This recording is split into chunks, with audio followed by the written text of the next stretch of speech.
Ty, it's so great to talk to you. We've seen you host so many shows over the years. What is special about this one? I have to say, being a part of Skills Jam is one of those things where you're like, how did I not know about this before? It's a series that's on not only YouTube but also Instagram and also TikTok. But it's a journey, right, of these teams that are going to this championship competition to show off their skills, and they're competing against the other best of the best in the U.S. And it's really amazing because like you see kids that their future is so in front of them, but they're in that key point where they're proving themselves not just to like somebody who's giving them a job, but these are like true huge companies like Amazon, manufacturers like NASA. So like we're talking about not just plumbing and construction, but also robotics and mechatronics. And so it just opens your eyes to how important the skills trades are, because I think a lot of people think it's just being a plumber or being a landscaper or something, but it's much more than that. A skilled trade, it's something that can not only make a lot of money, but you also don't have to spend 40 years of college doing it. You can sort of, learn the trade while you're actually doing it. And the other benefit of being in the skilled trade is you're usually working with other skilled tradesmen. So while you're doing your job, you're sort of learning what they're doing at the same time. So you become sort of overall, sort of have a general idea of how things are made. And if you like me, just anybody who likes to work with their hands, it's just also a fun job. Yeah, absolutely. And I feel like you're the perfect person to be a mentor and a host on this platform for these young people. What's the most rewarding part of being able to offer mentorship to them? I think it's just seeing the excitement in the faces of these young students, these teens, because I mean, some of them are highly intelligent, but they're also like just getting started on their journey, and you can just see the trajectory could be like really huge. Um, but for me, it's also just seeing the excitement of them either having, creating a robot or creating a program that actually worked in a crisis situation where like it was critical for it to perform. And that's the other fun thing too, is like you forget the drama that happens when you've got a budget, you've got a deadline, you've got certain parameters that you have to make.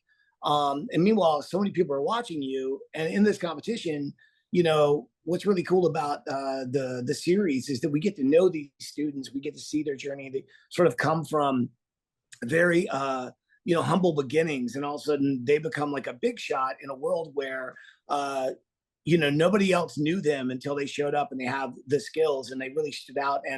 And speaking of mentors, it's the mentors that work at their school that really like sort of see their skills and be like, hey, you should focus on this, you're really really good. And to be honest with you, it reminds me of me when I was growing up, because like I was one of these creative kids that you could tell I wasn't going to be an English language major. I was going to be like, as my mom said, I'm more visual than verbal. And so, but an art teacher pulled me aside and said, hey, you're really talented, you should really focus on doing this, you're like right minded, this is for you. And so because of that, somebody seeing that talent in me, I started to believe in myself. And so you really get to see that in these kids too, is that moment that they recognize that they've got a gift, and that's the confidence you need to like, the next thing you know, the moon. And for some kids, they may actually be going to the moon. So like, I mean, they're getting jobs with NASA. So it's mind blowing. And it's not only that, man, you go into this place. And so, yes, you may have to build a house and run plumbing and do insulation all in 24 hours to sort of prove your skills. But at the same time, there are teens working on airplane engines. They're working on like, motorcycles and NASCARs. And like, so you're in this energetic, creative, noisy, fun environment of things that are fixed and made with your hands. And you're realizing like, why wasn't I here before? So like, it's a really cool experience. What was the biggest piece of advice you wanted to impart to them? And also, what did they teach you? It's funny. What they taught me, I think, was something I never had at their age, which was patience. I needed everything now. I wanted proof of my talent immediately. I wanted like a recognition, but I also wanted like satisfaction knowing that I did a great job. And And that's the thing with patience is like, you don't really get that until you've gone through a life cycle and you've aged a little bit and you're like, oh, patience is nice. I never had it when I was younger, but some of these kids are smart enough to like really understand and take their time and realize, and that's a gift. I mean, to have that at a young age, those are the kids that are going to go on to do really, really well because, you have to begin to know your strengths and your weaknesses, and you can't let impatience get in the way of focus. And like, what's crazy is these kids are trying to make a name for themselves, and they're under these really pressure situations.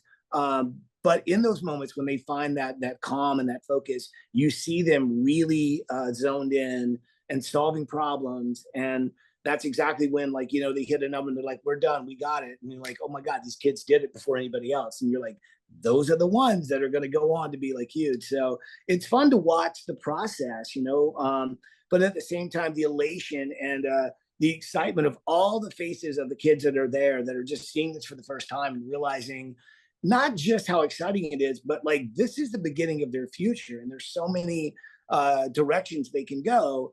I think when you're young, you're not sure what you want to be in life. And that's the biggest question everybody asks you. Oh, what are you going to do when you get out? Like, what do you, but like with Skills USA and Skills Jam, you really see that you can, at an early age, find a lane and find an avenue and a trajectory that you can stay with, and you can believe in yourself because you show signs of talent.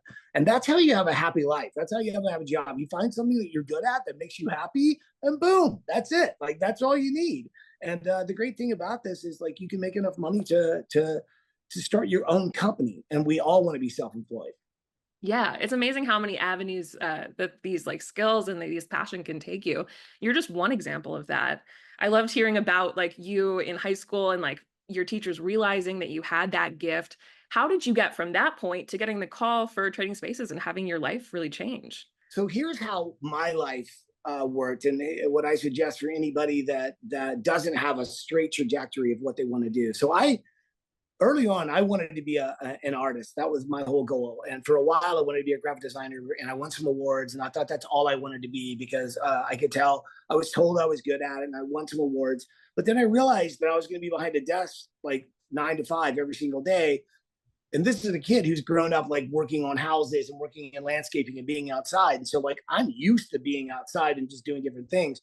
So what happened with me is doors of opportunity would open. Like, this guy gave me a card. I went to this business and they said that they were a modeling agency. And I said, this guy told me to go here. And they're like, we have no idea who you're talking about. And they're like, so why are you here? And I go, I don't know. He told me to come here. And they're like, well, you've got a rat tail. So why are you even here? So I'm like, good question. Why is that guy pointing at me and laughing? And they were like, he's a Japanese scout. I'm like, what? So next thing you know, the guy goes, hey, you should come to Japan. I go, why? And he goes, to make money. And I said, when do we leave? So here's my point. Like, out of nowhere, this guy says you should come to Japan. So I opened that door. I just said, sure, let's see what happens. And so I think my thing is whenever a door of opportunity opens, you go through it, whether it's for you or not, you're going to learn something in those first, like, even if it's only a few months, that you're going to learn something different that you've never experienced. And you don't know it now, but that experience will come in handy. And so later down the road, like, the experience I had from working construction, the experience I had from being creative and doing sort of creative problem solving, and then going to Japan for no apparent reason, whatever, but I just learned to be comfortable in front of your camera. I also learned a lot of tricks from photographers because I really studied how they shot their shots.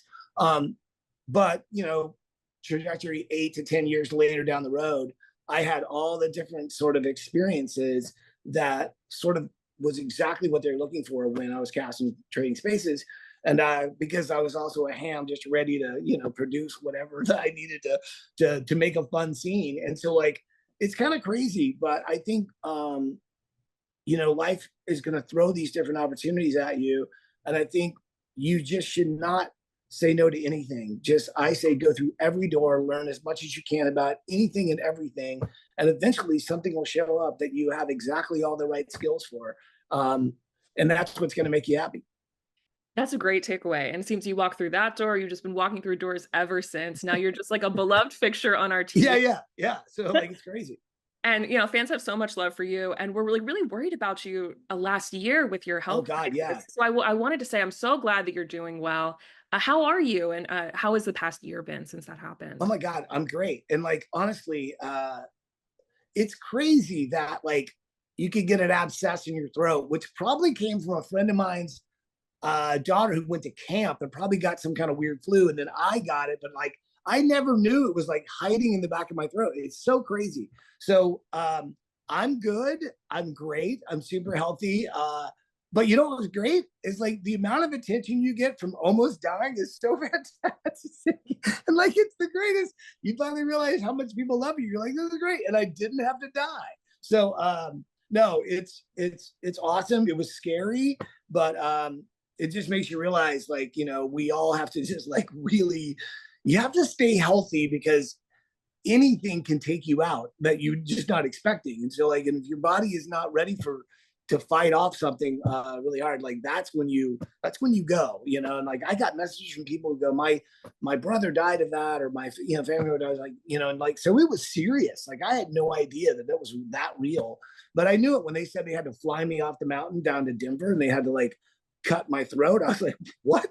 They're like, yeah, that's why we have to get you out of here. It was like, you could bleed to death. So I was talking to the doctor. I'm like, dude, like I just can't, I can't get air to my throat. I was like, maybe it's just like an anaphylactic shock. Maybe you just need to give me, you know, some Benadryl or something that could shrink swelling. He goes, well, what if it's not that? And I go, what do you mean? He goes, well, what if it's something worse? I go, I've never heard of anything worse. He goes, well, exactly. He goes, what if it's something in your throat? And then if I try and cut it, there's so many arteries right there. And if I make a mistake, like you're going to bleed out in like 8 minutes. And I go, what?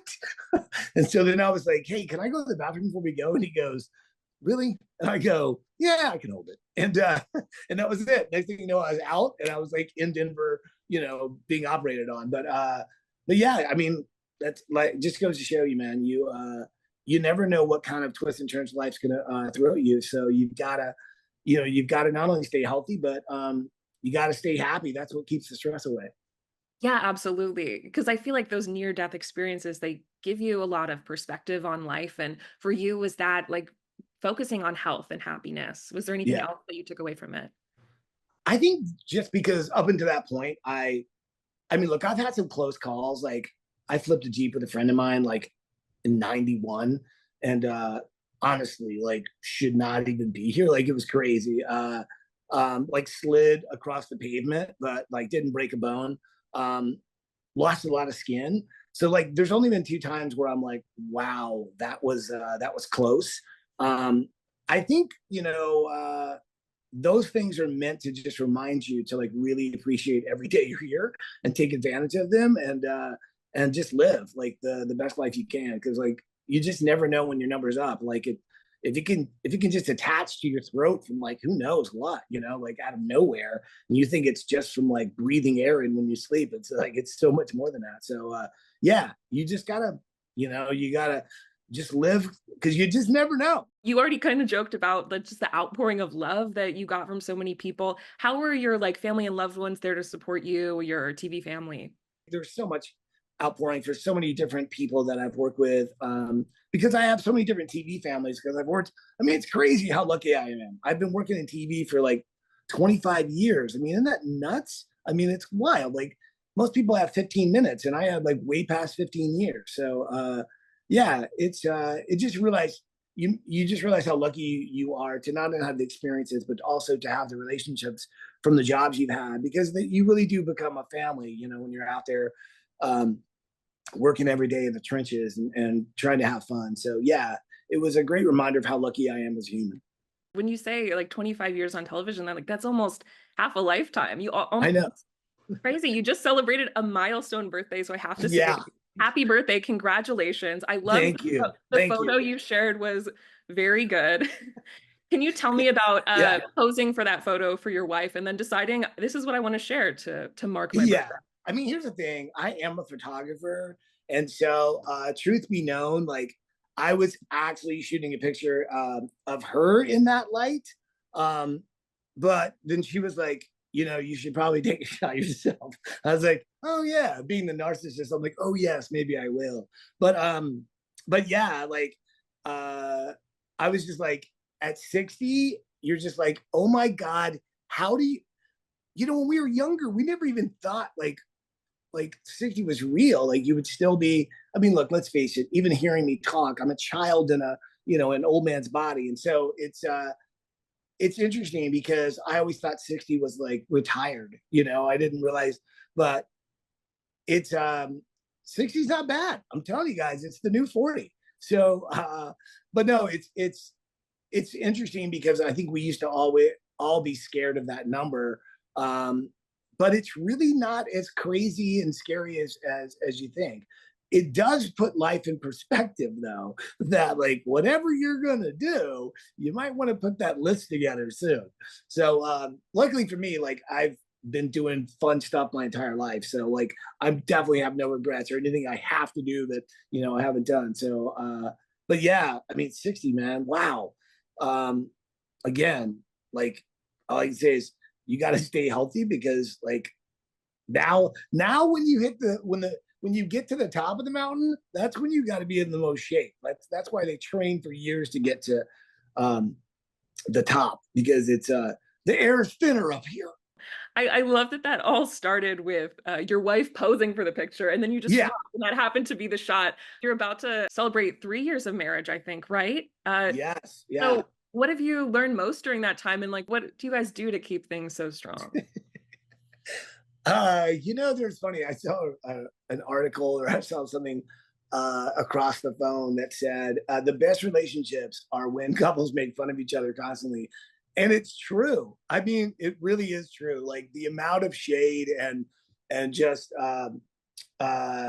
jokes that we sort of point out at each other. It's, I mean, because that's when your best friend is your best friend, and they're usually the most critical, the most funny about it. And I come from a family where like we were more sarcastic than we were loving. So you can see that kind of relationship works really well with somebody who's also from that type of family upbringing. So yeah, we're it's awesome because we're best friends, and we also have these small dogs that, oh my God, I had no idea that these small creatures would just rip my heart out. And I mean, it's crazy. Like I lived my whole life avoiding this type of you know love and need, and now I'm just a sucker like everybody else. But you know what, they make life so much better, don't they?